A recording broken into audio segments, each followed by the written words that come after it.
Bonsoir, bienvenue dans le journal de TV78. C'est l'essentiel de l'actualité locale en quelques minutes. Voici les titres de ce mardi 30 mars. En février, le chômage concernait près de 74 000 Yvelinois pour la catégorie A. Pour l'endiguer, de nombreuses initiatives locales sont lancées. Dans cette édition, focus sur Coup d'envoi à Saint-Germain-en-Laye qui accompagne les personnes éloignées de l'emploi vers la création d'entreprises. Et puis sur l'entrepreneuriat pour tous, programme porté à 50 ans en Yvelines. En 2020, environ 1300 agressions, menaces ou insultes contre des élus ont été recensées. Les maires sont souvent démunis face à cette question des incivilités. Pour les aider, la gendarmerie des Yvelines proposait une formation hier sur le sujet. C'était à Magny-les-Hameaux. Et puis les tensions ravivées entre usagers et riverains de l'aérodrome de Toussus-le-Noble. Les mésententes portent sur les conditions d'utilisation du site qui faisaient l'objet d'une réunion hier avec la préfecture des Yvelines. Les riverains dénoncent l'augmentation du trafic sur place, responsable de nombreuses nuisances sonores. Et depuis hier, une délégation spéciale est installée à Chevreuse pour gérer les affaires communes les affaires courantes dans la commune. Cela fait suite à l'annulation du dernier scrutin des municipales et c'est en attendant un nouveau scrutin dans la commune. Interview à suivre dans ce journal.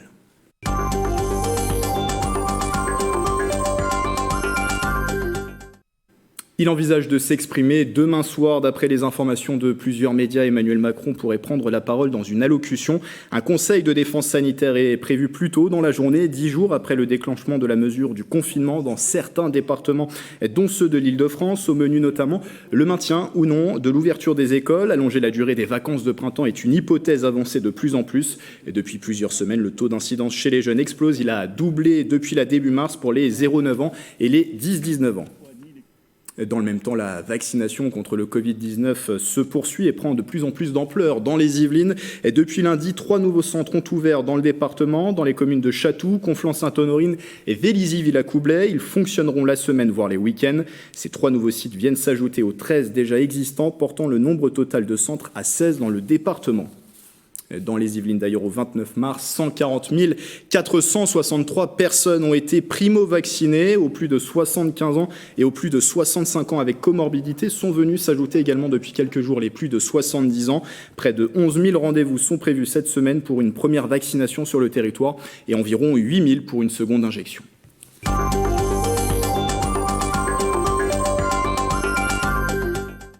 Dans ce contexte épidémique difficile, encore plus de se lancer dans la création d'entreprises. À la ruche de Saint-Germain-en-Laye, 10 personnes éloignées de l'emploi sont accompagnées par des professionnels pendant plusieurs mois. Quel statut choisir? Comment trouver ses clients? Quels locaux? Tant de questions auxquelles la ruche a tenté de répondre. Et on voit tout ça dans le reportage d'Astrid Bergère. Comment entreprendre? 10 Yvelinois éloignés de l'emploi sont accompagnés gratuitement jusqu'au mois de juin par la ruche de Saint-Germain-en-Laye pour créer leur entreprise. Le projet, en fait, c'est le programme qui s'appelle Coup d'envoi, qui est un programme d'incubation. Nous accompagnons entre janvier et juin 10 entrepreneurs qui ont 9 projets, puisqu'il y a un binôme. L'idée, c'est de les amener à structurer leur projet, à vraiment développer l'idée qu'ils ont en tête, de tester sur le terrain et puis voilà, de vraiment pérenniser leur projet à long terme sur le territoire. Les entrepreneurs et les projets sont très variés. Odile, elle, souhaite créer des groupes de parole pour les personnes ayant besoin d'un thérapeute, mais qui n'en ont pas les moyens. Être ensemble au sein d'une promotion permet entre autres l'échange d'idées. La ruche, elle m'amène plein de choses, c'est-à-dire que par le travail, la solidarité qu'il y a déjà entre les acteurs de la ruche et les acteurs qui sont dans la promotion Coup d'envoi, je veux dire, on œuvre, on bouillonne ensemble pour avoir amené notre projet à terme.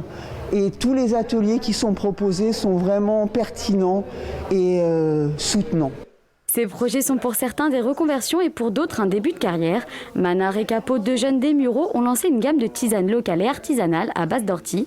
Et ils ont une idée précise de leur projet sur le long terme.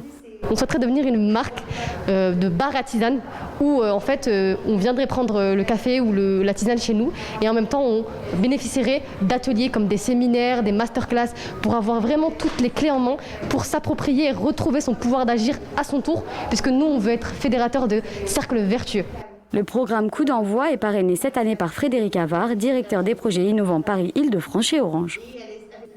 Autre programme vers la création d'entreprises porté cette fois-ci sur le territoire de 50 ans en Yvelines, l'entrepreneuriat pour tous. L'objectif, constituer une communauté de 15 porteurs de projets qui vont bénéficier d'une formation de 3 semaines et d'un accompagnement complet pendant 5 mois, et ce entre mai et novembre 2021. Pour ce faire, l'agglomération a uni ses forces à une association qui s'appelle Les Déterminés. Pour en parler, 2 invités. Nicolas Dainville, bonsoir.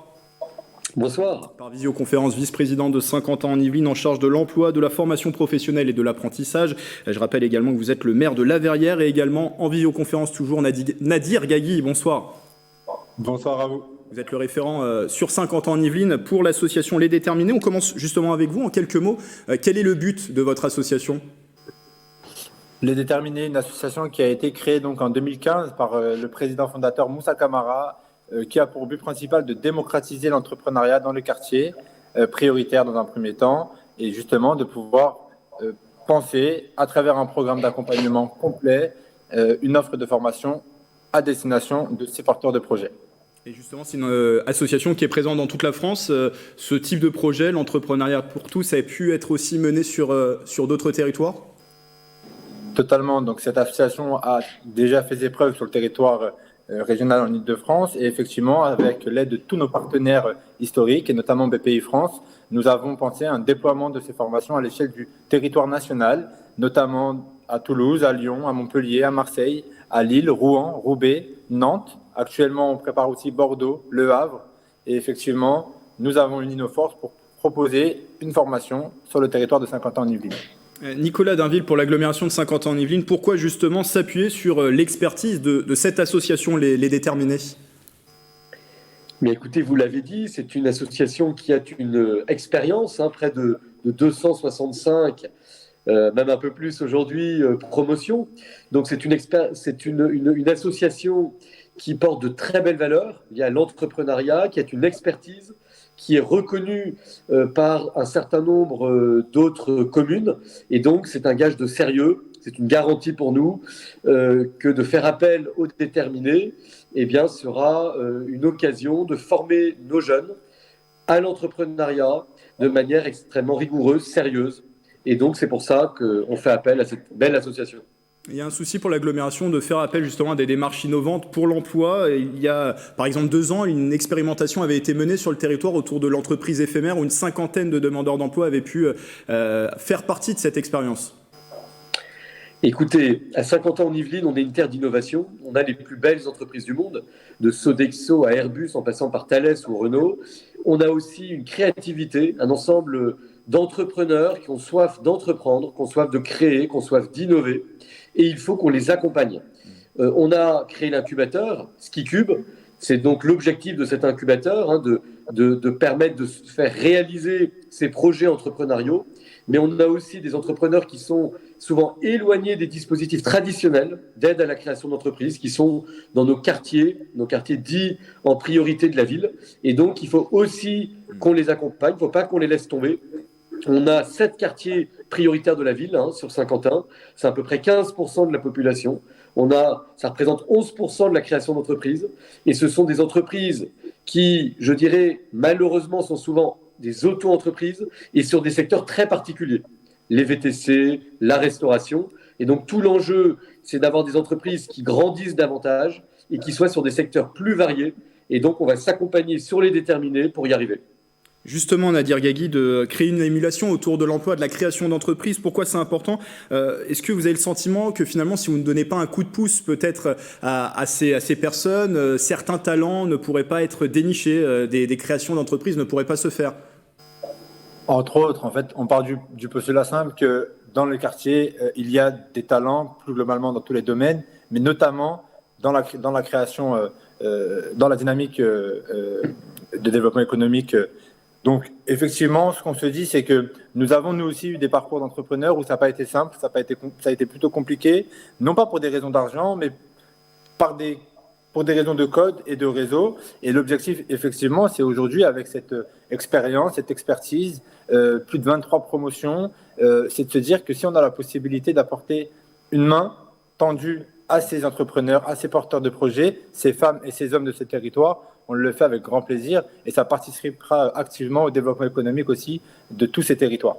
Alors très concrètement, ce sera gratuit. Comment va se dérouler le programme ? Je précisais tout à l'heure, il y aura 15 porteurs de projets accompagnés, 3 semaines de formation intensive et un accompagnement de 5 mois entre mai et novembre 2021. Mais concrètement, que va-t-il y avoir justement dans cet accompagnement ? La formation, donc vous l'avez dit, elle va se dérouler en gros en 6 mois. répartis en 2 temps, donc 3 semaines intensives, qui vont nous permettre justement de travailler sur le potentiel du porteur et de la porteuse de projet. L'idée, c'est de formaliser le projet, de le structurer via l'intelligence collective, de aussi se tirer tous les uns vers les autres et bien évidemment d'être en totale adéquation avec la personne que nous sommes et son projet. Et ensuite, on va, pendant les 5 mois qui suivent, avec les partenaires de Saint-Quentin-en-Yvelines, justement, notamment Skicube, accompagner ces porteurs de projets sur les blocs de compétences spécifiques à l'entrepreneuriat. L'étude de marché, le business plan, le business model, la stratégie de communication, stratégie de marketing, comment aller rechercher un premier client, la levée de fonds. Tous ces sujets qui sont extrêmement importants et primordiaux pour pouvoir être outillés un maximum dans ce rôle de chef d'entreprise. Nicolas Dainville, quels objectifs se fixe l'agglomération justement sur ce projet qui va être porté, l'entrepreneuriat pour tous ? Mais écoutez, vous l'avez dit, une première promotion de 15 personnes, donc ça fera à peu près 30 créateurs d'entreprises accompagnés sur une année. Vous savez, vous parliez, l'association Les Déterminés parlait des modèles, et c'est vrai que dans nos quartiers, on met souvent en avant les artistes, les sportifs, c'est très très bien, et ils font rayonner la France dans le monde, mais on ne met pas suffisamment en avant nos entrepreneurs. Et il y en a énormément. Des artisans, des chefs d'entreprise qui se lancent, qui partent de rien, qui arrivent à créer, à innover. Et il faut aussi qu'on les mette en valeur parce que ce sont de très beaux modèles, de très beaux exemples pour la jeunesse. Et donc, c'est aussi ce qui nous a attirés sur l'association des Déterminés, qui est portée par des entrepreneurs qui ont cru en leurs rêves et qui ont eu l'audace de tout faire pour essayer de le réaliser. Des questions très pratiques pour terminer. Qui peut candidater et comment justement candidater pour faire partie d'entrepreneuriat pour tous ? Alors, je parlerai juste peut-être sur la partie des ambassadeurs qu'on va identifier, des tiers de confiance qui vont essayer d'identifier ces créateurs de projets. Et peut-être que l'association Les Déterminés peut compléter mon propos. Totalement. L'idée, c'est de mettre à disposition, donc, via un site, de pouvoir candidater, via un questionnaire extrêmement rapide qui va permettre d'identifier les porteurs de projets qui sont intéressés. Par la suite, nous les recontacterons, nous les inviterons à un jury de sélection qui permettra d'étoffer le projet, de bien préciser l'engagement du porteur de projet dans le projet. Et à partir de là, les personnes retenues pourront être invitées à débuter la formation très rapidement. Et pour plus d'informations, rendez-vous sur le lien qui s'affiche en bas de l'écran. Je précise d'ailleurs qu'un webinaire d'information sera organisé le lundi 3 mai autour de ce projet. Merci à vous deux, Nicolas Dainville et Nadir Gagui, d'être venus en parler dans ce journal. Un grand merci à vous.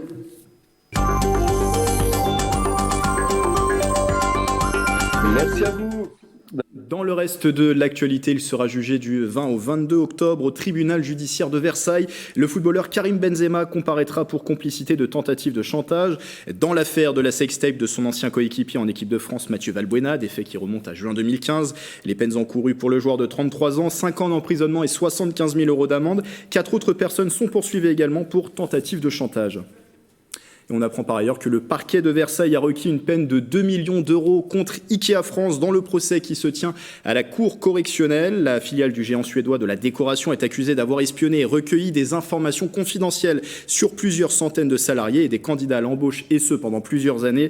Le parquet a requis également un an de prison ferme contre l'un des anciens PDG de la filiale. Procès jusqu'au 2 avril à Versailles. Au chapitre politique, les élections régionales prévues les 13 et 20 juin prochains. Laurent Saint-Martin, le candidat francilien pour la majorité présidentielle, s'est rendu au campus des services de l'automobile et de la mobilité situé à Guyancourt. Un déplacement de campagne pour présenter ses mesures en matière de mobilité. Éléonore Sinoquet. De la mobilité propre et de l'automobile plus électrique, ce sont les propositions du candidat La République En Marche à la présidence de la région Île-de-France, Laurent Saint-Martin. Pour sa campagne, il était en déplacement lundi 29 mars au campus des services de l'automobile et des mobilités de Guyancourt. Ça coche toutes les cases de ma campagne. Des enjeux de formation, des enjeux de transition écologique. C'est d'abord un exercice d'écoute, qui est le mien aujourd'hui, mais aussi celui de confronter mes propositions.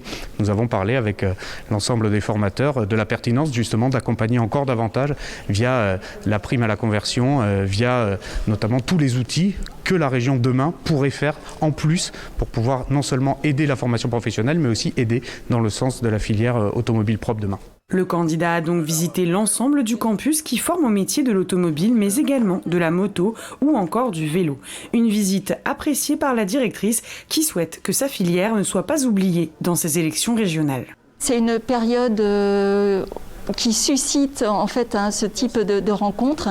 Et pour nous, c'est important en fait que le monde politique soit conscient de nos enjeux, comprenne également les investissements des collectivités territoriales et nous accompagne sur l'ensemble de nos projets. Pour nous, c'est important de faire entendre la voix des services automobiles et on ajoute désormais le plus souvent possible de la mobilité parce que le véhicule automobile a souvent mauvaise presse alors même qu'on peut aujourd'hui développer tout ce qui est mobilité douce et puis véhicules hybrides, rechargeables, électriques, etc.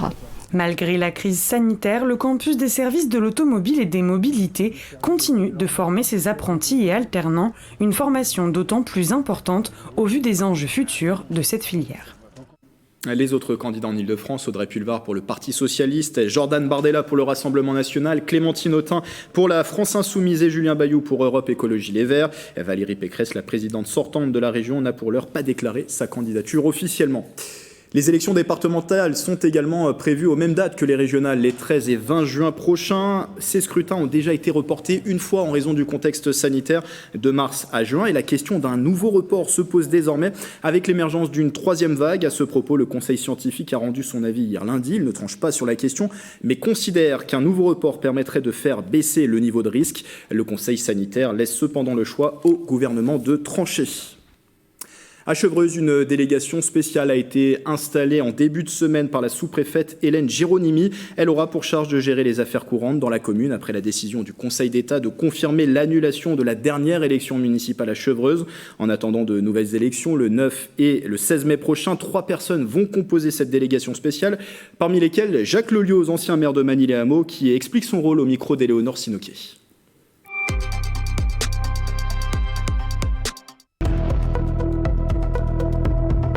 Mon rôle, ce n'est pas donc le rôle d'un maire classique. Je suis là pour régler donc les affaires courantes, administratives et exceptionnelles. Lorsqu'il y a un problème donc au niveau du centre de trou, etc. Donc vis-à-vis donc de ce qui quelque chose sur Chevreuse, je suis amené à prendre mes responsabilités. On s'est rencontrés lundi dernier, donc au niveau des 3 personnes désignées par effectivement donc préfecture et sous-préfecture. Et donc, ça tourne bien. On s'entend bien, donc on se comprend bien et on doit se partager la tâche, bien évidemment. J'ai signalé au préfet, donc au sous-préfet, que finalement j'appréhendais effectivement ces élections au mois de mai, dans le contexte d'aujourd'hui, où on voit même que, donc, comme vous le savez, que finalement donc, l'État n'a pas pris sa disposition finale en ce qui concerne les élections de juin prévues pour les départementales et les régionales. En 2020, environ 1300 agressions, menaces ou insultes contre des élus ont été recensées en France, un chiffre en large augmentation par rapport à l'année précédente. Pour les accompagner face aux incivilités, le groupement de gendarmerie des Yvelines a donné des conseils à ces élus pour gérer ce genre de situation dans leur commune. Une première journée de formation a eu lieu ce lundi 29 mars à Manille-et-Hameaux. Justine Brasier. Ils font parfois face à des comportements revendicatifs, violents ou difficiles. Lundi 29 mars, une trentaine d'élus se sont rendus au centre Blaise Pascal pour suivre une formation de gestion des incivilités, des situations fréquentes aujourd'hui. Il y a un niveau d'exigence élevé de la part des habitants avec un niveau de tolérance particulièrement bas. Et le maire est dans l'entre-deux. Donc on vient le voir avec une demande toujours urgente, pressante et avec une solution à apporter immédiatement. La formation a été proposée à l'ensemble des élus des Yvelines, des représentants de proximité amenés à voir ce genre de situation au quotidien. Aujourd'hui, on a des élus qui viennent de Saint-Germain-en-Laye ou de l'ouest du département ou tout juste à côté de Manille-et-Hameaux. On a des collègues du Ménil-Saint-Denis ou de voisins, par exemple, qui sont là. L'objectif est qu'au fur et à mesure des prochaines dates aussi, on puisse justement couvrir l'ensemble du territoire pour permettre à tous les élus qui le souhaitent d'avoir cette information. Objectif de la formation, donner des clés aux élus pour éviter qu'une situation ne dégénère, apaiser le dialogue ou encore trouver des solutions verbales. On a tous un vécu, donc on a tous des bonnes idées, mais c'est dans des situations où le stress est présent, c'est vraiment avoir les petits outils simples pour agir autant que possible face aux situations difficiles. Cette première réunion s'inscrit dans un cycle. D'autres formations sur les incivilités et la cybersécurité devraient avoir lieu prochainement. Et puis il y a 2 ans, nous les recevions sur ce plateau pour parler des nouvelles conditions d'utilisation de l'aérodrome de Toussus-le-Noble. Les associations de riverains et d'utilisateurs avaient à l'époque travaillé pour réduire les nuisances sonores provoquées les week-ends et jours fériés. Mais depuis quelques semaines, la mésentente est de retour. Ce lundi, une réunion de la commission consultative de l'environnement s'est tenue. Les riverains ne sont toujours pas convaincus par le projet. Présentez les précisions de Mélanie Poquet. 120 000 mouvements chaque année et un pic à 135 000 pour l'année 2019. Plus que le nombre, c'est le bruit lié au décollage et atterrissage qui crispe certaines associations de riverains. 2020 a été marqué, ça ne vous surprendra pas, par effectivement cet effet Covid. Cet effet Covid qui a eu certes une phase très calme pendant la période de confinement, le mois de mars-avril, mais qui s'est terminée par une horreur. Et il monte en sens avec une reprise d'un trafic incroyablement nerveux. C'est un constat d'échec parce qu'en fin de compte, depuis des lustres, on se bat pour essayer d'améliorer la situation, de réduire les nuisances sonores. Et en même temps, donc, bien qu'il y ait eu des discussions intéressantes aussi avec les usagers, malgré ça, en fait, le trafic a continué d'augmenter. Et ce qu'on constate aussi, c'est qu'il continue d'augmenter. Mais pour l'Union des aéroclubs de Toussus, qui rassemble 7 aéroclubs et près de 1000 pilotes, l'aérodrome de Toussus-le-Noble doit continuer sa mission. On pense que la réduction des nombres de mouvements n'est pas du tout la bonne approche. Notre activité est essentielle pour l'avenir du pays, l'avenir aéronautique du pays. Nous formons non seulement des pilotes de loisirs, mais nous formons aussi des pilotes qui poursuivent leur formation pour acquérir une formation de pilote professionnel. Les associations de riverains souhaitent que les mouvements soient réduits et que se développe l'utilisation d'avions peu bruyants. Une réunion s'est tenue ce lundi 29 mars avec la préfecture des Yvelines pour présenter le projet d'arrêté fixant les conditions d'utilisation de l'aérodrome. Non satisfaits, les riverains se sont positionnés contre. Usagers et collectivités ont voté pour. Voilà, c'est la fin de ce journal. Merci de votre fidélité. Dans un instant, retrouvez le 7-8 Culture présenté par Justine Brasier. Belle soirée avec TV78.